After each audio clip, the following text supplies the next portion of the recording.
Alors, je propose de démarrer sur un retour finalement sur le référendum de 2005 parce qu'on devait le faire à une date symbolique. On devait le faire justement le 29 mai qui Le jour même. correspondait exactement le jour même. Et d'ailleurs, on a co-signé une tribune ensemble. Enfin, tu étais même d'ailleurs dans les auteurs initiaux d'une tribune qui a été publiée dans Marianne justement pour se rappeler de cette date. Et je pense pour ma part que cette campagne, elle est exemplaire à tous les niveaux. Déjà parce qu'il faut se rappeler quand même d'où on partait. Je rappelle que les premiers sondages de septembre 2004, au début de la campagne, le oui à la Constitution était donné, le premier sondage de l'Institut CSA, je crois, était donné à 69%. Hmm. Et après, c'est ce qu'on a vu, c'est toute la beauté des référendums. Il y a eu une campagne dans des conditions en plus sur lesquelles on pourrait revenir, parce qu'une campagne où, comme d'habitude, quand il est question de l'Union européenne, il y avait une part écrasante du temps de parole qui était donné au oui, Hmm. et évidemment, tous les éditorialistes et tous les médias ont fait campagne pour le oui.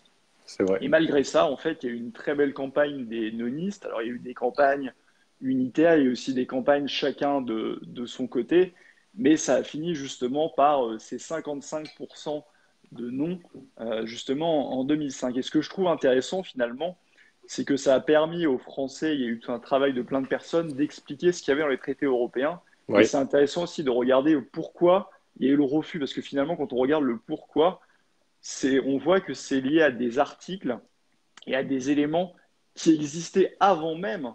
justement, ce projet de constitution européenne, qui ne rajoutait pas grand-chose, qui rajoutait un poste honorifique de ministre des Affaires étrangères de l'Union européenne qui ne sert à pas grand-chose, qui donnait plus de pouvoir sur justement la politique de défense et de sécurité et tous Hmm. ces aspects-là. Mais finalement, le gros du refus, ce sont pour des articles qui existaient déjà dans le Bien traité de sûr. Maastricht. Bien Parce sûr, que bien sûr. les traités européens, finalement, s'ajoutent à chaque fois, c'est toujours dans le même sens, mais finalement, ça s'empile. Il y a cette Ça image se des poupées sédimente. Ouais. russes, Hmm. exactement, et on en rajoute, on en rajoute, on en rajoute. Mais la libre circulation des mouvements de capitaux, tous les articles des traités qui sont complètement antisociaux, ou la mainmise sur la politique économique et sociale, notamment dans le cadre de l'euro, tout ceci existait même avant ce référendum. Donc ça montrait pas seulement un problème avec la Constitution de 2005, mais ça montrait un problème d'une manière générale Hmm. avec tout La l'organisme construction. supranational Hmm. et la Tout à fait. construction européenne.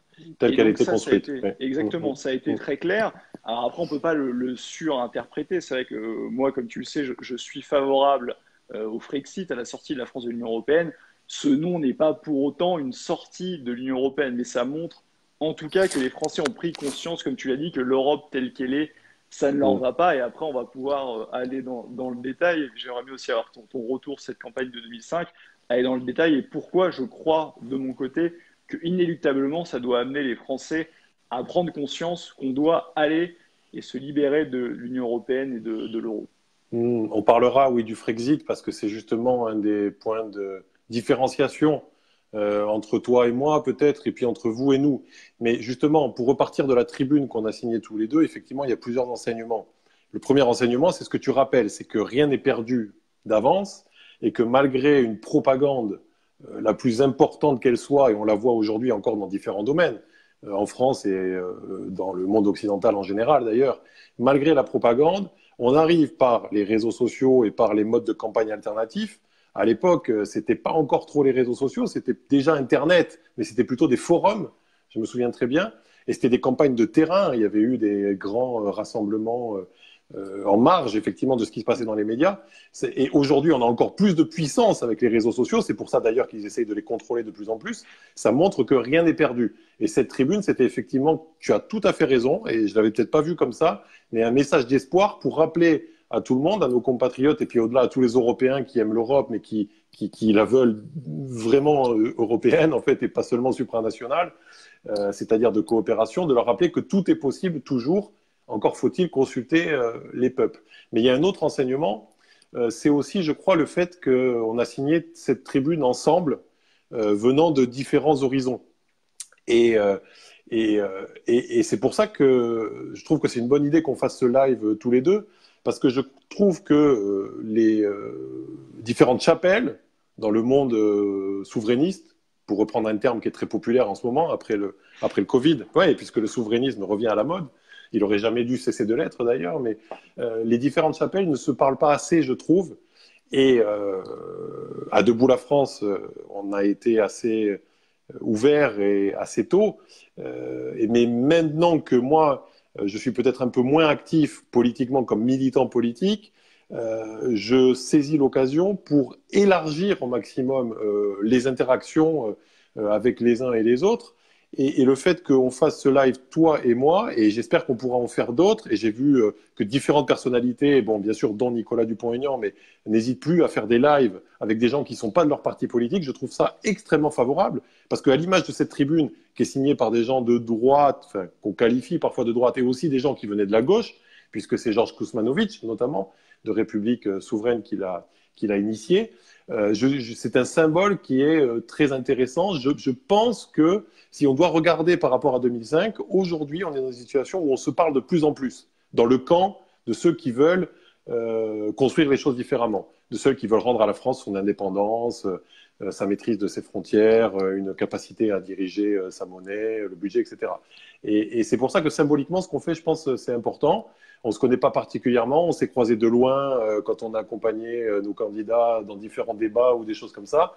Et c'est bien, je pense, tu vois, symboliquement, de pouvoir se parler. C'est aussi un enseignement de cette tribune, je pense, de se parler entre chapelles, puisque le jour de la victoire, ce sera quand même le jour du rassemblement, puisque la chapelle, la plus grosse qu'elle soit, même si c'est une église, elle ne suffira pas à emporter la victoire, il faudra le rassemblement de tout le monde pour gagner. Face à un système qui, lui, est très bien organisé, et Emmanuel Macron a eu le talent de rassembler son camp, en quelque sorte. Et donc, il faudra qu'on arrive à dépasser nos clivages. Voilà, je le pense très sincèrement. Non, alors moi je suis d'accord là-dessus. De toute façon, le dialogue et justement le débat pour moi est toujours bon. Après, comme d'habitude, de toute façon, il faut voir les modalités. Et j'ai donné justement une interview à Sovereign là-dessus. Moi, j'ai dit qu'évidemment que je continuerai quoi qu'il arrive à militer pour le Frexit, mais je pense que pour avoir une union souverainiste au sens large, il faudra de toute façon avoir des points communs, au moins sur l'après et surtout au niveau de la méthode. Peut-être que pour rassembler, on ne peut pas rassembler tout le monde en disant qu'il faut le Frexit parce que tous les partis ne le proposent pas. Mais Ouais. je pense qu'il faut à minima un référendum sur la sortie de l'Union européenne et de l'euro. Pourquoi je dis ça? Parce qu'on a vu que c'est une méthode qui a marché au Royaume-Uni. Et je pense que UKIP a été assez intelligent justement pour mettre la pression sur le Parti conservateur et pour obtenir ce référendum. Et le Brexit, pour moi, est un exemple à plusieurs égards.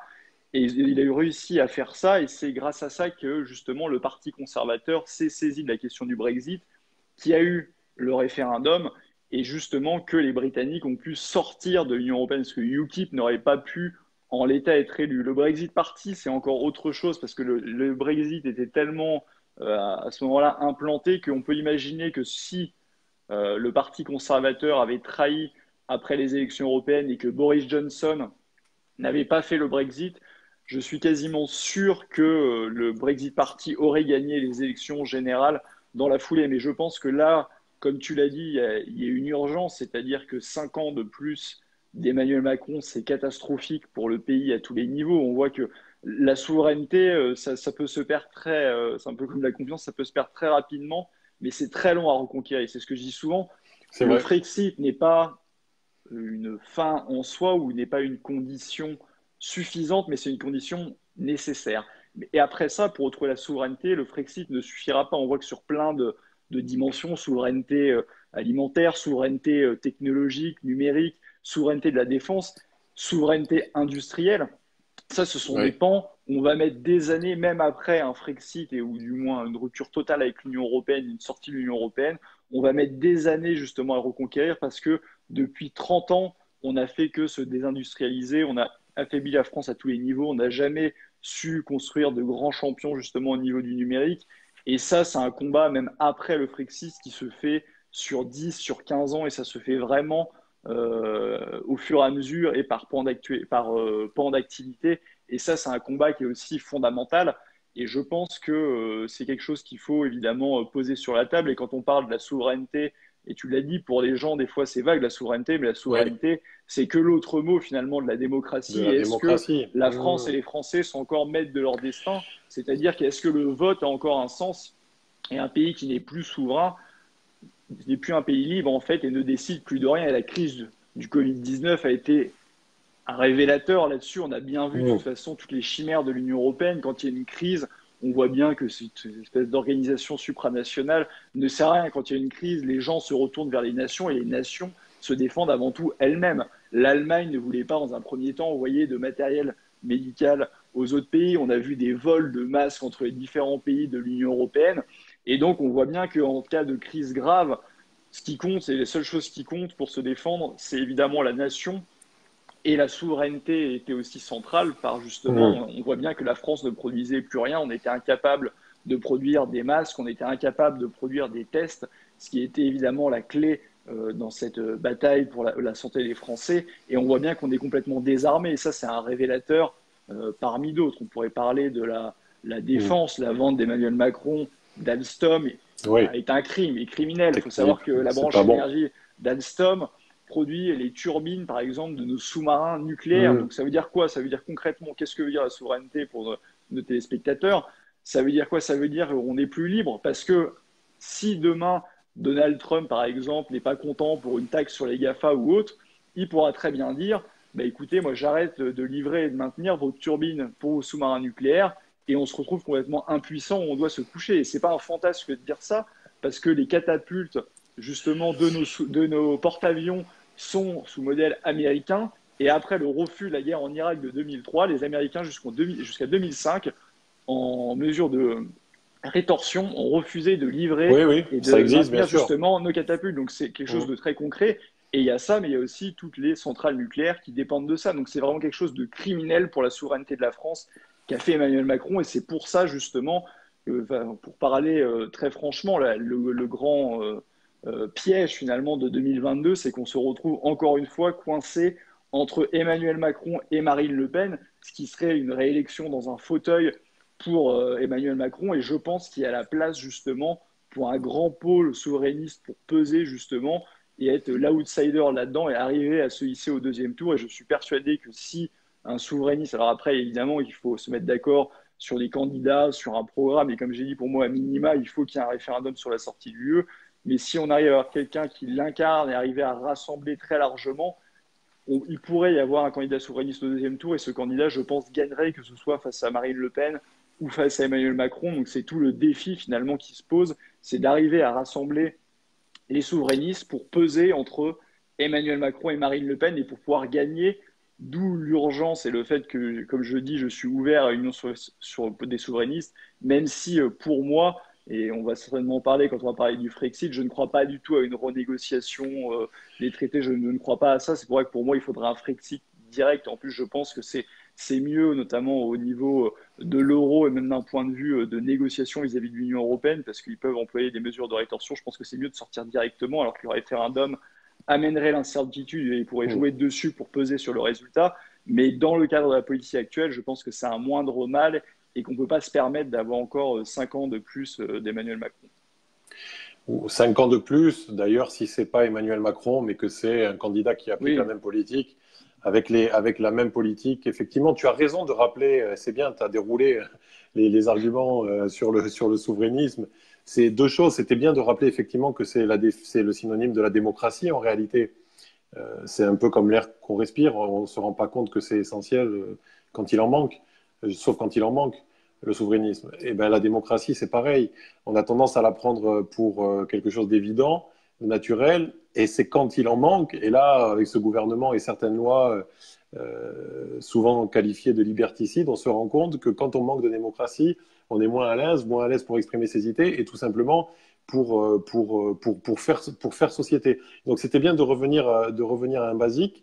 Et avec des exemples très précis, tu as pris des exemples militaires, ça m'a fait penser à une contradiction majeure, c'est-à-dire que le même camp qui aujourd'hui caricature énormément Donald Trump et n'hésite pas à l'incendier quasiment à chaque fois qu'il fait un geste, hein, que ce soit sur l'hydroxychloroquine ou sur n'importe quelle prise de position, parfois avec une grande mauvaise foi d'ailleurs, Mais passons, ce sont les mêmes qui critiquent tellement Donald Trump qui, en fait, en acceptant la perte de souveraineté, lui donnent un tel pouvoir. Tu as rappelé le pouvoir sur les sous-marins nucléaires, mais de sens large, sur beaucoup d'activités militaires et de beaucoup d'activités militaires ou d'activités nucléaires, puisque qu'on soit d'un bord politique ou d'un autre, on est forcé de reconnaître qu'à partir du moment où certains partis d'un ensemble, nous n'en avons pas la maîtrise, et ben nous dépendons des autres pour faire évoluer ces ensembles. Et quand ce sont des ensembles nucléaires, quand ce sont des ensembles de défense nationale, donc au soutien d'une politique étrangère qui serait normalement celle de la France,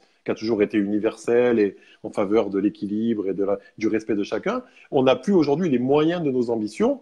Et ce qui est très intéressant, et tu l'as dit aussi, donc je ne veux pas te répéter, mais sur le Covid, c'est que beaucoup de nos compatriotes se sont rendus compte que ce que nous, on essayait d'expliquer, par exemple, sur les activités militaires et nucléaires, et ce qui est bien, c'est que tu as rappelé un exemple de la guerre d'Irak pour montrer que ça a déjà existé. Mais là, ils ont vu, par exemple, que sur les médicaments ou sur les masques, donc c'est la même problématique, il nous manque des outils de production, il nous manque une partie de la chaîne, et donc on n'est pas capable de produire, de délivrer à nos compatriotes ou même à tous les Européens des masques ou des médicaments. Les Français, beaucoup ont compris que ça pouvait arriver concrètement en matière de santé, en matière de protection, donc en matière de nucléaire, en matière, donc c'est de l'énergie, et en plus une énergie qui est plus propre quand même, pardon de le rappeler, que les énergies carbone, très carbonées, les centrales à charbon qui nous envoient régulièrement tant de pollution en France et autres, et en matière de défense nationale. Donc, dans un contexte parfois de crise au Moyen-Orient, avec des difficultés et surtout une nécessité pour la France d'être présent partenaire de certains de nos partenaires africains, notamment, avec les conséquences désastreuses des interventions en Libye et autres. Bon, bref, les compatriotes qui nous regardent sur Facebook connaissent tous ces sujets. La nécessité de plus en plus prégnante et de plus en plus démontrée, quel que soit le bord politique, que cette souveraineté, elle était nécessaire et que finalement, on avait raison. Et ça, c'est aussi un message d'espoir, c'est que finalement, la bataille des idées, on est en train de la gagner. Malheureusement, là, on a gagné beaucoup de parts de marché dans les esprits, en quelque sorte, à cause de quelque chose de dramatique, qui était la crise du Covid, qui a été mal gérée, en tout cas au début, de façon, je pense, assez catastrophique. Donc, ça a coûté cher à notre pays. Mais si on pouvait effectivement en tirer les conséquences, quel que soit son bord politique et quel que soit finalement son sentiment au départ sur la construction européenne, ça sera déjà quelque chose de positif. Je rebondis sur quelque chose que tu as dit. Tu as dit pendant cette crise, on voit bien que chacun, finalement, chaque État a défendu ses compatriotes et que c'est au niveau national que ça s'est passé. C'est extrêmement vrai. Tout ce que tu as dit est juste et tout le monde l'a vu. Mais ce qu'on pourrait nous répondre, nous rétorquer en face, c'est de dire oui, mais regardez, ça a été un repli et il aurait fallu, et oui, il aurait fallu que ça se fasse au niveau européen, on aurait été plus efficace et donc il faut plus d'Europe. Parce que c'est ça qu'on va nous dire. L'Union européenne a été en échec sur la crise du Covid, donc il faut plus d'Europe. C'est l'URSS. Hein, méthode Macron, oui.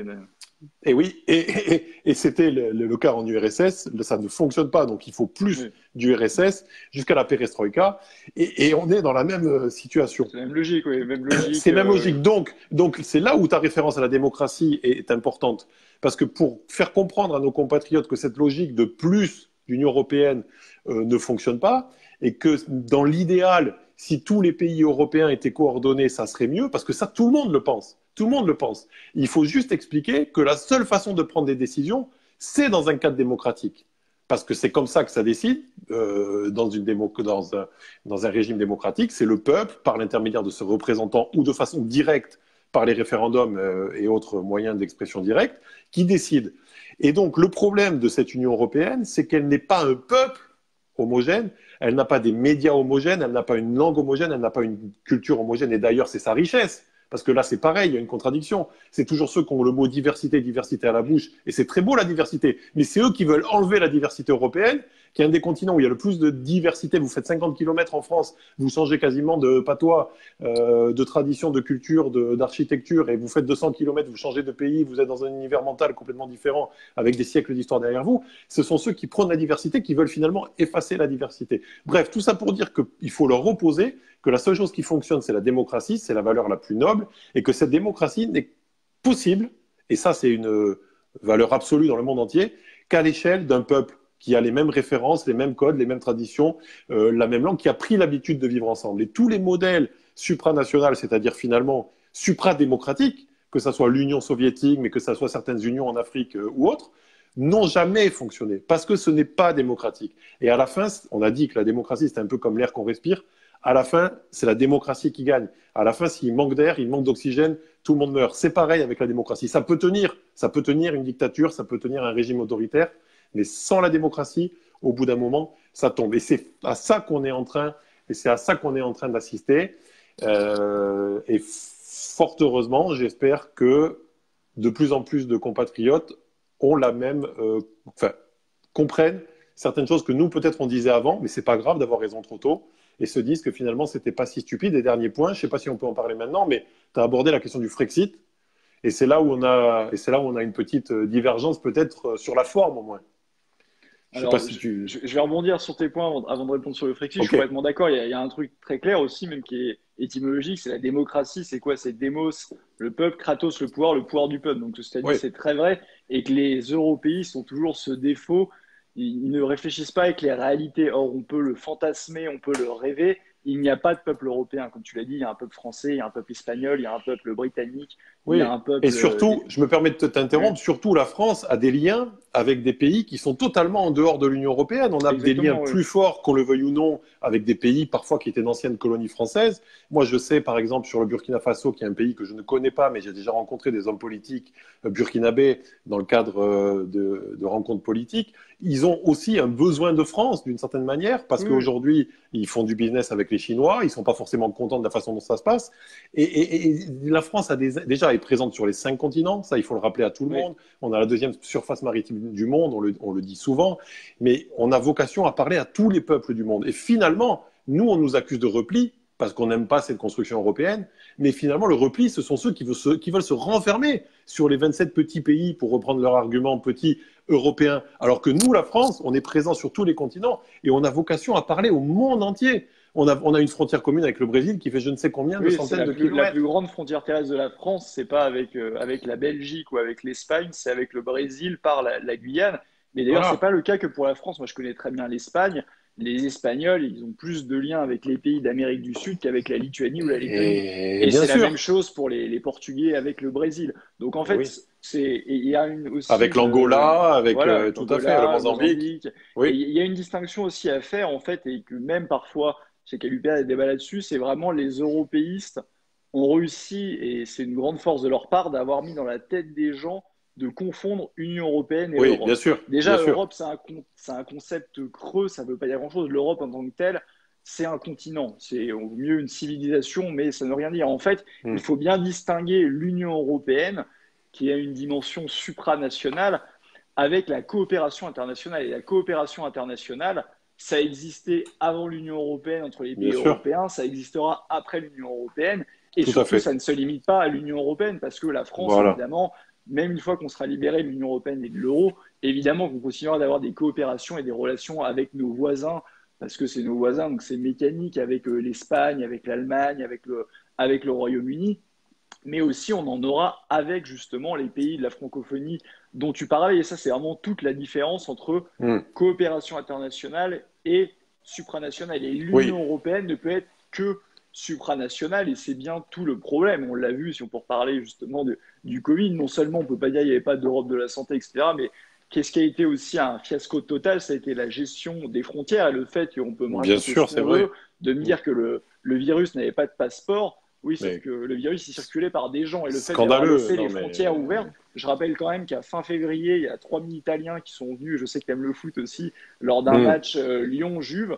Évidemment que ça aide à circuler le virus. Oui, Quand il y a eu fin février, et je crois que c'est pas très loin de ta région, un meeting géant de Carles Puigdemont, qui est indépendantiste catalan à Perpignan. Il y avait 100 000 personnes, ils venaient quasiment tous de Barcelone. L'Espagne, qui était un des pays les plus touchés avec l'Italie, évidemment que ça aide à la circulation du virus. Mais bien sûr, Donc, au mais contraire, tout le monde a compris. l'idéologie de l'Union européenne a été une catastrophe dans cette gestion-là. Oui, bien sûr, elle a coûté des vies, elle a coûté des vies, tout à fait, tout simplement. Il faut le rappeler, évidemment.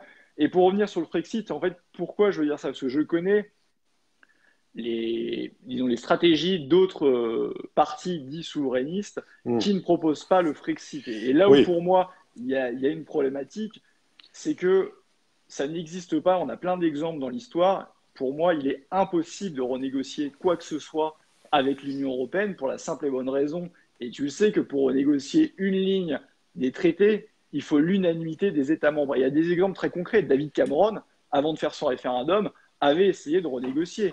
Et il n'a rien pu renégocier du tout parce qu'on ne peut pas renégocier avec l'Union européenne. Je rappelle aussi un exemple qui est fondamental à ce qu'on me parle, ça c'est Jean-Luc Mélenchon, le rapport de force qu'on pourrait changer l'Union européenne. Je rappelle que Lionel Jospin gagne les élections législatives justement sur la question, entre autres, de la renégociation des critères de Maastricht. Je ne parle pas d'un chamboulement total des traités européens, juste de renégocier les critères de Maastricht, c'est-à-dire les 3% de déficit, 60% de dette, etc. C'est rien. Il faut savoir qu'à l'époque, en 98, il y avait les 4 plus gros pays, on était à l'Union européenne des 15 à l'époque, les 4 plus gros pays qui étaient de sa couleur politique à gauche. Il y avait Gerhard Schröder en Allemagne, Tony Blair au Royaume-Uni et c'était en Espagne, c'était Zapatero. Donc il y avait en gros les 4, je ne sais plus, mais en fait, les 4 étaient socialistes, ça représentait 73% du PIB de l'Union européenne de l'époque. Il n'y avait pas seulement ces 4-là, il y avait 11 ou 12 pays sur 15 qui étaient de gauche.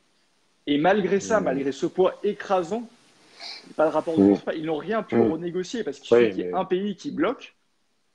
Ça ne marche. Non, c'était pas, pardon, c'était l'Italie, c'était Romano Prodi en Italie et à l'époque ça devait être Aznar en Espagne. C'était José María Aznar, voilà. Je pense. Voilà, il suffit que Aznar dit non et ça ne se fait pas. Oui, et c'est la même chose pour tout. En fait, si on veut une Europe sociale, ça implique de changer tout ce qui est libre circulation des mouvements de capitaux, de revoir toutes les règles européennes. Il y aura l'Allemagne et tous les pays de l'Est qui diront non parce qu'ils vivent de ça. Mais Tout changement en fait, qu'on veut faire, on va trouver des pays dont les intérêts vitaux sont farouchement opposés à ça. Et pourquoi? Parce que les traités européens tels qu'ils existent, ça fait quand même 60 ans d'âge, sont déjà la résultante de 60 ans de compromis, de marathon bruxellois obtenus à la virgule près entre défense d'intérêts nationaux et sur lesquels personne ne veut revenir. Donc moi, je pense, après c'est ma conviction profonde, que si tous les partis souverainistes, justement, depuis 30 ans, et a commencé d'ailleurs par l'ancêtre de la France insoumise, a commencé par le Front National à l'époque, avaient dit comme ce qu'on dit, de dire oui, l'Union européenne est néfaste, ce que tout le monde dit. Non, elle n'est pas réformable. Et donc oui, il faut s'en libérer par le Frexit. Je pense qu'en fait, le Frexit serait déjà majoritaire en France si tous les partis avaient fait cette démarche-là. Après, comme j'ai dit, moi, je pense que si on peut l'obtenir par un référendum, je serai le premier heureux, mais je pense que toute tentative de négociation se soldera, quoi qu'il arrive, par un échec, parce que la probabilité le montre, parce que les intérêts nationaux des pays le montrent, et parce que les exemples historiques je comprends. Aussi. C'est très clair. Ton explication est très claire. Juste, on n'avait pas mis de deadline, de fin à notre entretien. Là, il n'est pas chargé parce que j'ai mes écouteurs, donc je pense que la fin de l'entretien, ça sera quand j'aurai plus de batterie. Je sais pas, donc j'en profite pour ça. C'est pour toutes celles et tous ceux qui nous regardent, de ne pas se formaliser outre mesure si on arrête comme ça. Je comprends tout ce que tu dis, c'est très clair, mais pour moi, tu as un peu répondu à la question tout à l'heure. Je trouve qu'il y a eu une trop grosse cristallisation sur finalement ce qui est une stratégie politique, réclamer le Frexit ou pas, parce que ça reste une question de stratégie. Pour beaucoup de Français, moi je pense même qu'on est majoritaire finalement à critiquer la façon dont cette construction européenne s'est construite parce que elle n'est pas européenne finalement, elle est supranationale et elle n'est pas surtout complètement inefficace, que ce soit économiquement, protection, santé, militaire, tout ce que tu veux. Donc ça reste et je pense qu'on a beaucoup cristallisé le débat et parfois les oppositions, les antagonistes sur cette question, alors que tu as résolu à mon sens la question quand tu dis un référendum permettra de trancher. Un référendum qui pourrait être formulé d'une façon ou d'une autre. Mais moi, qui n'ai jamais, par exemple, demandé un Frexit, et tu fais référence à tous les partis politiques, dont Debout la France, qui n'a jamais demandé, en tout cas pas récemment, un Frexit. À une époque, on avait fait campagne pour la sortie de l'euro, de la monnaie unique. Tous ces partis-là, en tout cas moi et tous les compagnons gaullistes en fait que je connais, seraient les premiers à être heureux d'un référendum. Ce que je veux dire par là, qu'est-ce que tu voterais? Dis-moi ce que tu voterais. ben, je voterais forcément contre l'Union européenne telle qu'elle est, telle qu'elle est aujourd'hui. Ce que je veux dire par là, c'est qu'au-delà de la formulation du référendum, et pour ça, de toute façon, il faut avoir le pouvoir pour proposer un référendum. Et c'est là où je pense que l'urgence est d'avoir une alternative qui est crédible au camp des mondialistes. Bon, je pense qu'au-delà de la question de la rédaction de la question, est-ce que c'est souhaitez-vous quitter l'Union européenne, est-ce que c'est différemment, il faudrait effectivement que tout le monde soit en faveur de poser au moins la question aux Français. Ça pourrait d'ailleurs être quelqu'un qui serait élu et qui ne partagerait peut-être pas à 100% l'idée du Frexit, mais qui se sentirait le devoir de la poser, cette question, puisqu'il y a dans le pays, et c'est finalement un peu l'exemple britannique, et puis après, un référendum, c'est la démocratie. Comment refuser le vote démocratique? Alors, on a vu au Royaume-Uni qu'ils étaient capables de défiler contre un vote démocratique en expliquant que ce n'était pas démocratique et que finalement les médias montraient des manifestations en Grande-Bretagne en essayant... Ils ont montré beaucoup, hein, parce que toutes les élections après ont montré que le peuple continuait de soutenir Mais évidemment. le Brexit. Et là, j'étais là-bas, je peux dire que c'était magnifique le jour de la sortie, le 31 janvier.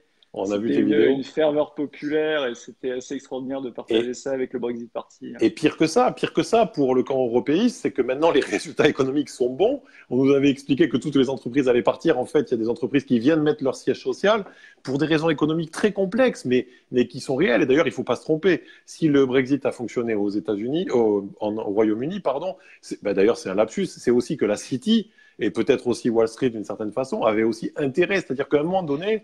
Ils ont plutôt fait campagne contre, hein, mais après, ils ont fait l'incertitude, en fait, ils avaient plus peur au bout d'un moment. Ils avaient fait campagne contre, mais quand on était en incertitude, au bout d'un moment, même eux ont compris que l'incertitude allait venir au niveau économique. Oui, mais parmi les puissances financières et parmi les gens qui ont de l'argent au Royaume-Uni, tu as des gens, j'ai une notification 20% de batterie, ça devrait aller, tu as des gens qui ont fait campagne pour le Brexit aussi. Ce que je veux dire par là, c'est que c'était une élite britannique qui était en faveur du Brexit, ce qui n'existe pas en France. Et oui, tu avais ça veut dire que économiquement, pour ceux qui raisonnent que par rapport au portefeuille finalement, au bout d'un moment, quand tu es dans un système de l'Union européenne qui court à sa perte, et d'ailleurs finalement les premiers à le comprendre, ça va être les Allemands, parce que c'est eux qui ont le plus à perdre économiquement, et bien finalement la réponse économique, peut-être à un moment donné, ça va être la sortie de l'Union européenne. Et si elle n'est pas organisée et bien organisée, si par exemple l'Allemagne tout d'un coup décide de sortir de la monnaie unique ou de faire une union monétaire avec les pays du Nord ou autre et que la France se retrouve aspirée là-dedans, ça va être catastrophique si on n'a pas été capable de préparer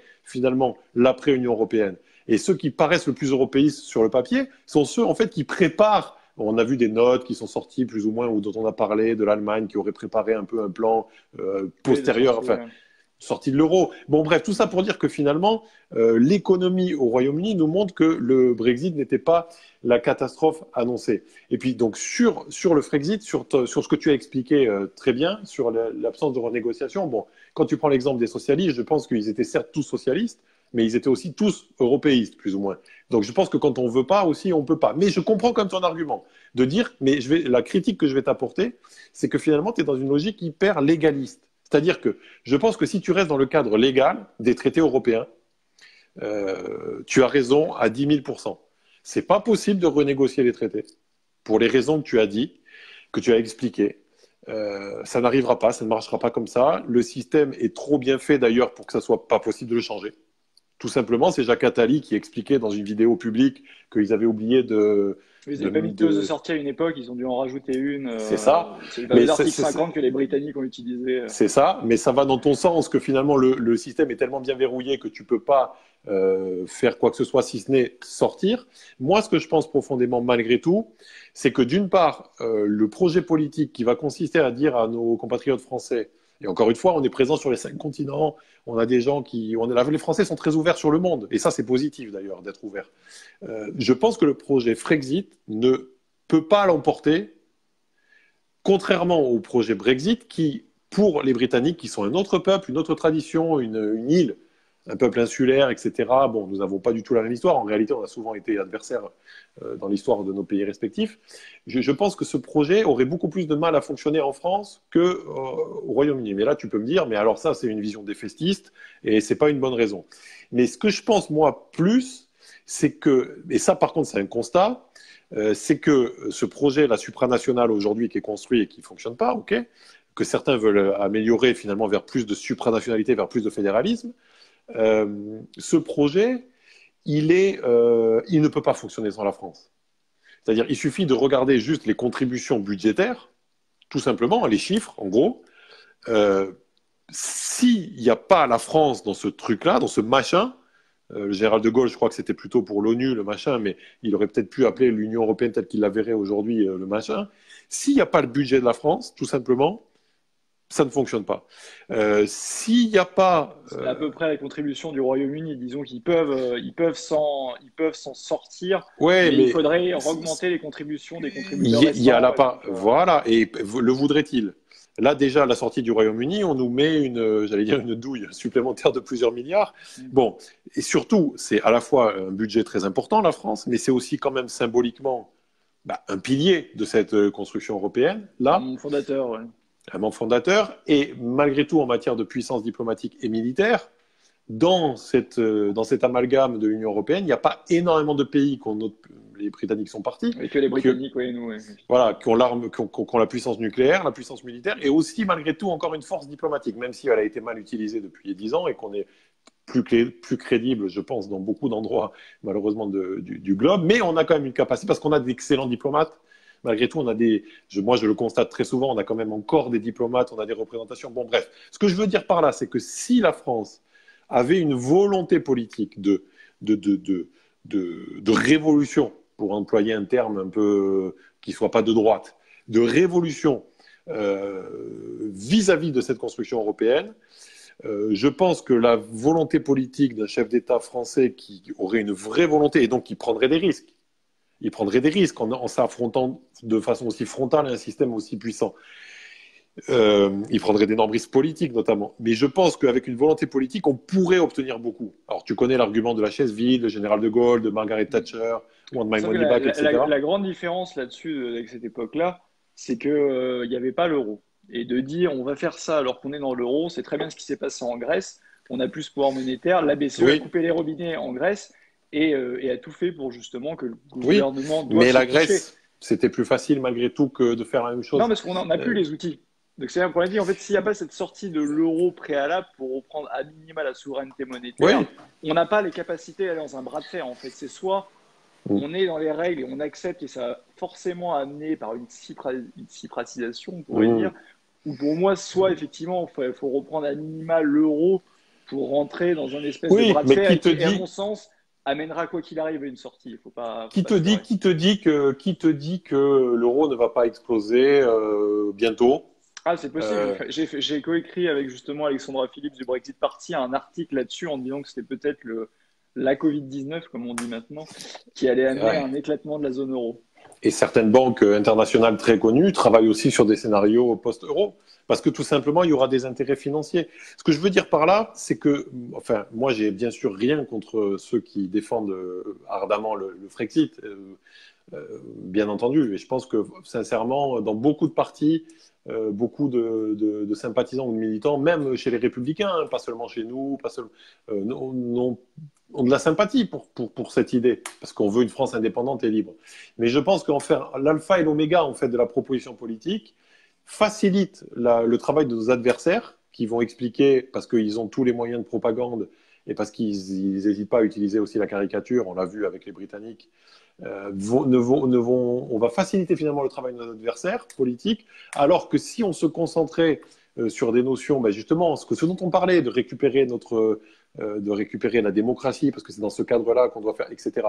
Et si la conséquence, à un moment donné, c'est le Frexit, ça sera une conséquence, tu vois. Et d'ailleurs, tu dis toi-même, tu dis c'est un moyen, c'est pas une finalité. Oui, Donc en mais fait, il y a quand même la question, si tu veux, il y a des trucs, c'est intéressant que tu parles justement de trucs. Si on parle par exemple du RIC, il faut savoir oui, que le RIC oui, est complètement vidé de sens et inapplicable, par exemple dans le cadre de l'Union européenne, parce qu'il y a tout un tas de domaines qui oui, sont des oui, domaines oui, exclusifs de compétences de oui, l'Union européenne. oui, Même, tu vois, une oui, bonne idée que j'ai trouvée de Dupont-Aignan, récemment, suite à justement la crise du secteur automobile, c'était de dire on va réserver la prime à la casse uniquement pour les Oui, véhicules produits en France. Mais ça, oui. c'est interdit dans le cadre de l'Union européenne. Donc, c'est-à-dire que même une Oui, mais petite c'est mesure là, comme oui, ça, je vais en te fait, répondre. montre qu'on doit C'est se libérer de l'Union c'est un européenne. très Donc, bon exemple. même une Mm. mesure comme ça qui pourrait dire de bon sens, Oui, de même que le Small Business Act ou de oui, réserver les marchés publics pour les entreprises oui, françaises, on c'est le une très bonne propose idée. aussi. On Oui, la propose aussi. Je sais que vous le oui, partagez oui, aussi, cette idée-là. oui, Mais ça, dans le cadre des règles européennes, c'est absolument impossible. Donc, ça oui, montre la nécessité pour mettre en place justement toutes ces étapes pour reconquérir la souveraineté.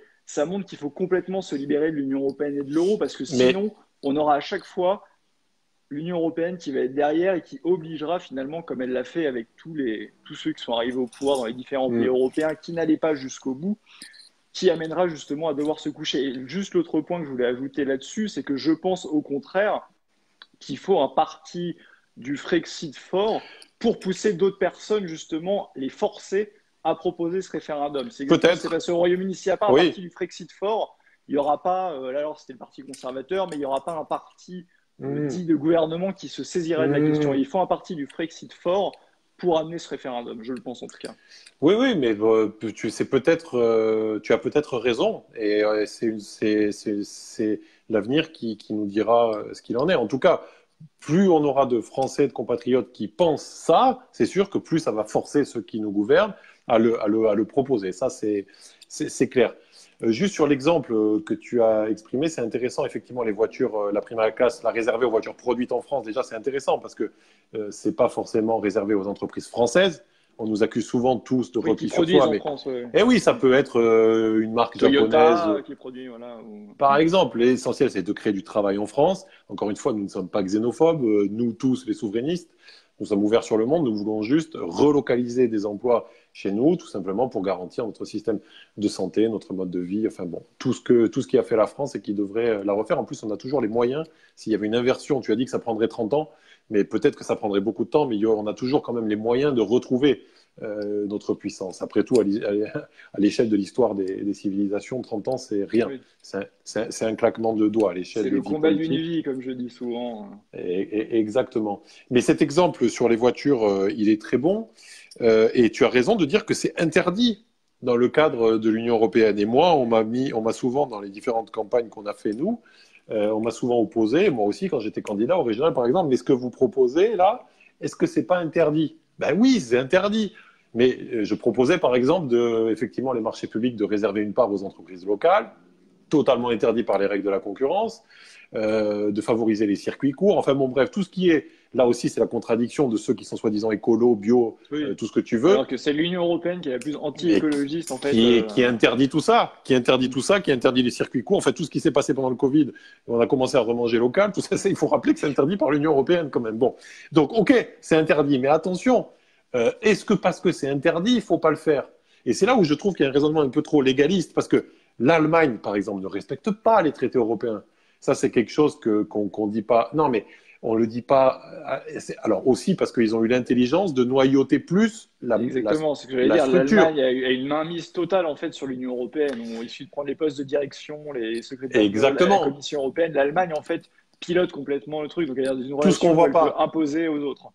Moi, Nous, j'en parlais on est avec. plus dans le cas italien, nous en fait. Oui, oui, non, mais ça c'est vrai. Et j'en parlais avec un très fin connaisseur de l'Union européenne qui m'expliquait que, au-delà des commissaires et autres, c'est dans les services, effectivement, que les directeurs de services, que tous les postes stratégiques, finalement, étaient occupés par des Allemands qui défendaient l'intérêt d'abord de l'Allemagne. Donc, c'est assez Oui, et là, hypocrite. c'est un autre point que tu soulignes aussi, si je peux me permettre de t'interrompre Oui, là-dessus, bien sûr. qui est très important, c'est que évidemment que moi je suis farouchement contre l'Union européenne, mais les élites françaises et les dirigeants français ont aussi une responsabilité écrasante, Mais parce que oui. là où les Allemands, dans le cadre de l'Union européenne, ont continué de défendre leurs intérêts, c'est pour ça que les traités sont ficelés dans leur sens, mais on peut dire que ça c'est déjà trop tard. Mais nous, nos dirigeants, ils ont cédé à chaque fois au nom de l'Union européenne, ils n'ont pas du tout défendu nos intérêts nationaux, parce que même dans le cadre de ces négociations, mais encore une fois, ça c'est du passé, on ne peut pas les renégocier, mais dans Mhm. le cadre des négociations à l'époque, ils ont cédé et ils ont une responsabilité écrasante aussi dans le fait que nos intérêts nationaux sont peut-être les moins défendus, ou du moins que l'Union européenne,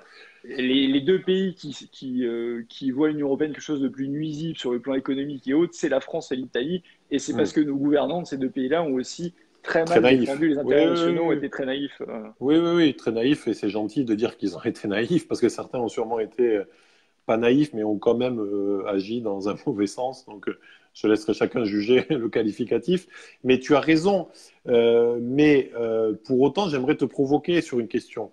Donc, ok, les Allemands arrivent à aller dans leur sens. Finalement, ils respectent peu ou prou les traités parce qu'ils arrivent à modifier les règles, etc. Bon, je pense quand même qu'en matière notamment de concurrence, il y a plein de choses que les Allemands font qui pourraient être sanctionnées par la Commission. Mais quelle est la sanction? Si la France, par exemple, sur la directive travailleurs détachés, ne respectait plus la directive, c'est-à-dire que si on faisait travailler les étrangers qui sont détachés, on les autorise bien sûr, parce qu'encore une fois, on n'est ni xénophobe ni refermé sur nous-mêmes, mais on leur demande de payer les charges sociales françaises, comme n'importe quel salarié français. Donc ça, c'est contraire à la directive et c'est interdit par l'Union européenne. Donc le raisonnement, c'est quoi? C'est sanction Bah, c'est par la... condamnation à la Cour de justice de l'Union européenne. Voilà, D'ailleurs, on paye voilà. des milliards chaque Ben année oui, sur cette affaire. que se passe-t-il si quelqu'un qui était élu, ou si Emmanuel Macron, par exemple, pour pas qu'on puisse nous accuser de... Que se passerait-il si Emmanuel Macron décidait de ne plus payer les amendes? Ben, il y a la séparation de la justice et de l'État en France, et même la justice française pourrait condamner la Oui, France elle-même, parce que dans le droit très français, bien. la Constitution française, et bah, Oui, c'est ton métier, je veux dire, qui mais explique justement que que se la France est partie de passerait-il l'Union européenne, que se et passerait-il le chef de concrètement? l'État français ne peut pas Oui, violer la loi. Moi, je pars du pour... principe qu'on doit sortir justement de mais cet attirail-là. on peut pas, si tu veux, effectivement... On serait même condamné par la juridiction française, en fait. Oui, En France, il y a la oui, séparation des oui, pouvoirs et l'exécutif, c'est pas sauf sûr, que en fait. non, sauf que sur la jurisprudence française, c'est pas impossible pour un président de sortir de la Convention européenne des droits de l'homme. Bon, Oui, après, mais on sort. le Conseil constitutionnel, la Cour de cassation, effectivement, ont leur jurisprudence. Ils ont tous considéré que les normes supérieures, supranationales s'imposaient, y compris aux ordres, aux juridictions suprêmes françaises. Bon, mais on peut imaginer peut-être des juges qui pensent différemment à un certain moment. Ce que je veux dire par là, c'est que si on avait un chef de l'État qui était capable d'assumer, par exemple, de ne pas respecter certaines règles, je pense sincèrement qu'en étant la France, on aurait des leviers, des marges de progression. Alors peut-être qu'au final, ça va s'appeler Frexit, cette situation. Peut-être que cette situation n'arrivera jamais et qu'on va rester dans ce système de l'Union européenne. Moi, si tu veux, j'ai du recul par rapport à ces sujets. Mais ce que je pense utile à la fois pour vous, enfin pour ceux qui pensent Frexit, pour ceux, parce que moi je vois parfois des gens que j'aime bien, ou sur les réseaux des gens qui m'écrivent, qui pensent pareil sur 98% des sujets, mais qui vont s'écharper et s'entretuer sur la question du Frexit. Pour moi, ça n'a pas de sens. Tu vois, ce que je veux dire, c'est partager 80, et d'ailleurs là, ça, je parle pas que aux gens de l'UPR, de Debout la France, je parle de l'ensemble du spectre politique. On est souvent d'accord à 90 ou 95% et on arrive parfois à s'écharper pour des petits détails. Je te disais, on parlait tout à l'heure pour débuter le live, on peut peut-être conclure là-dessus, de la tribune qu'on a signée. Ouais. Kuzmanovic qui l'a initié, qui vient de la France Insoumise au départ, et qui finalement, quand la France Insoumise est devenue plus communautariste que souverainiste, a quitté la France Insoumise avec beaucoup d'amis à lui. Hein. Georges Kuzmanovic, si tu veux, on est d'accord avec beaucoup de choses quand on est gaulliste, quand on est à droite, quand on est même chez les Républicains. Mais très souvent, les sympathisants vont se Oui, vont braquer, s'écharper. pas sur le sujet du Frexit, avec la gauche, mais sur d'autres sujets. Parce que, par exemple, sur la conception, par exemple, sur la francophonie.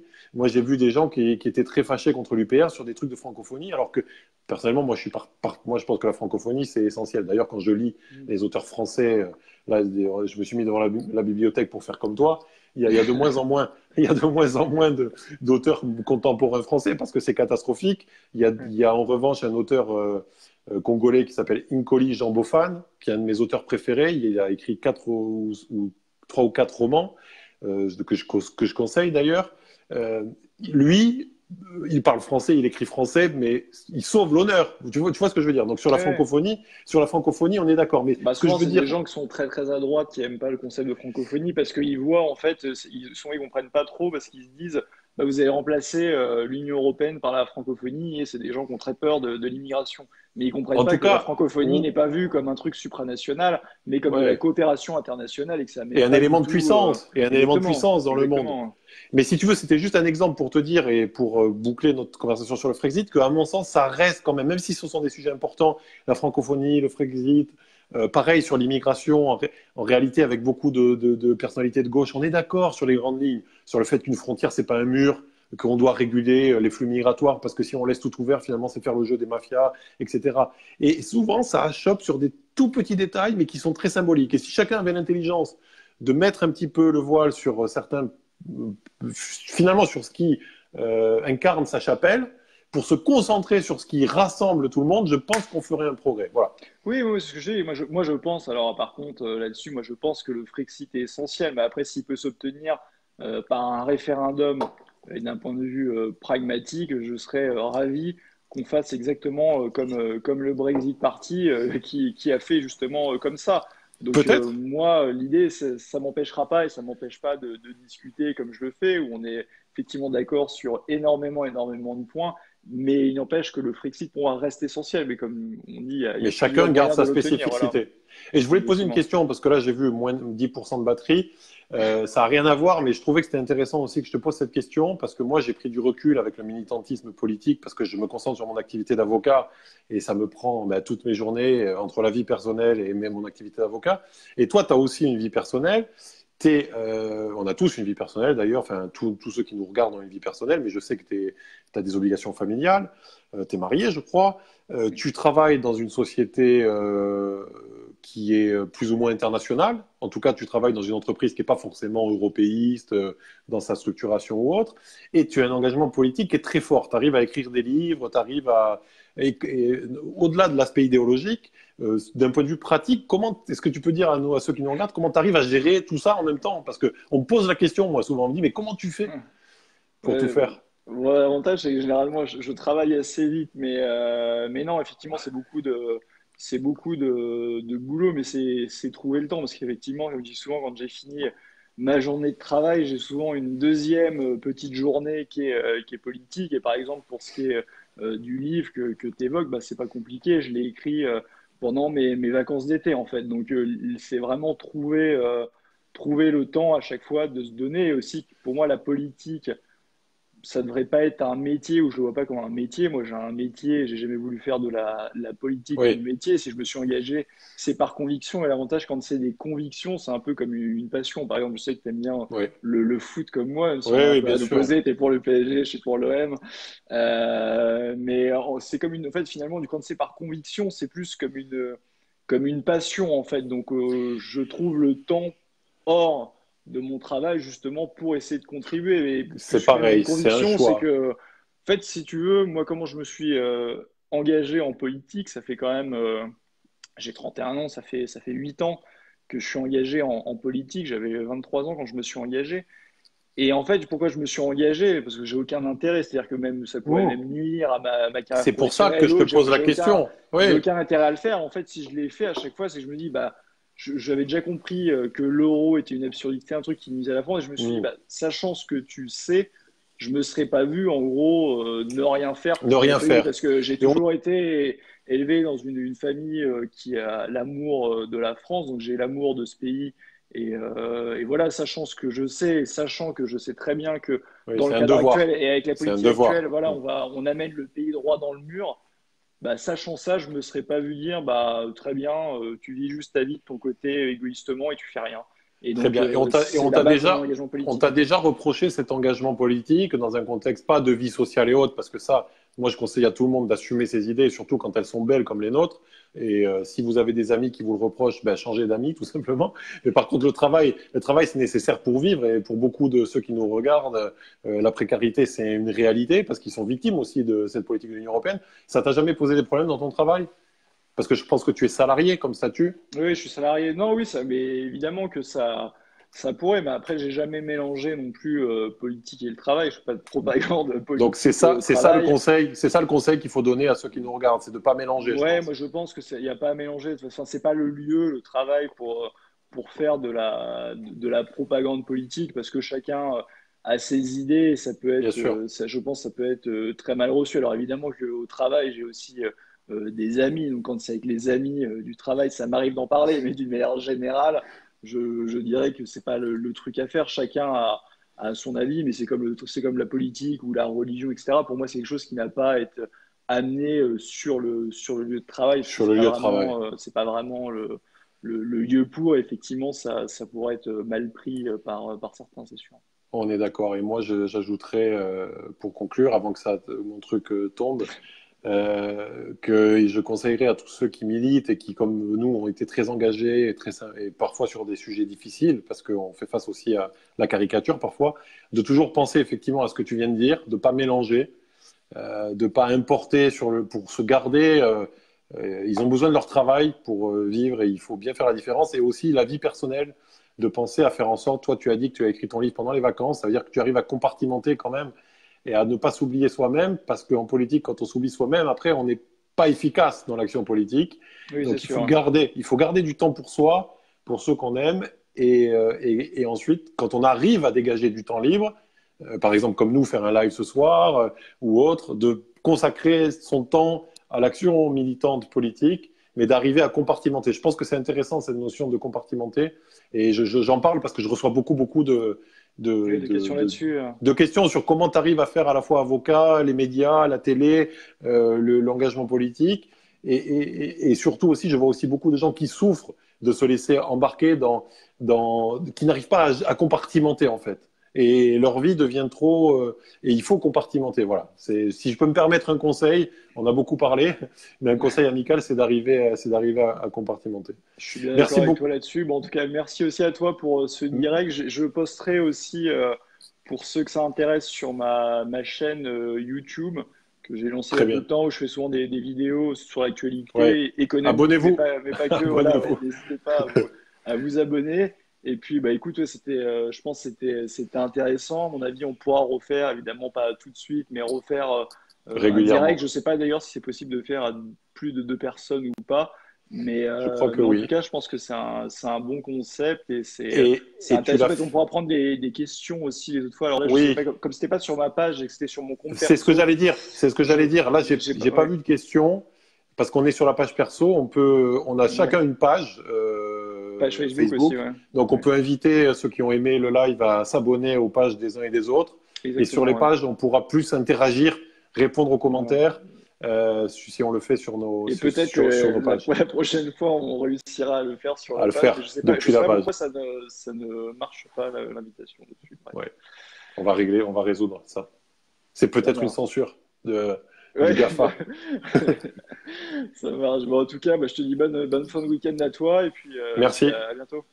À bientôt, Charles-Henri. Ciao. Bonsoir à tous.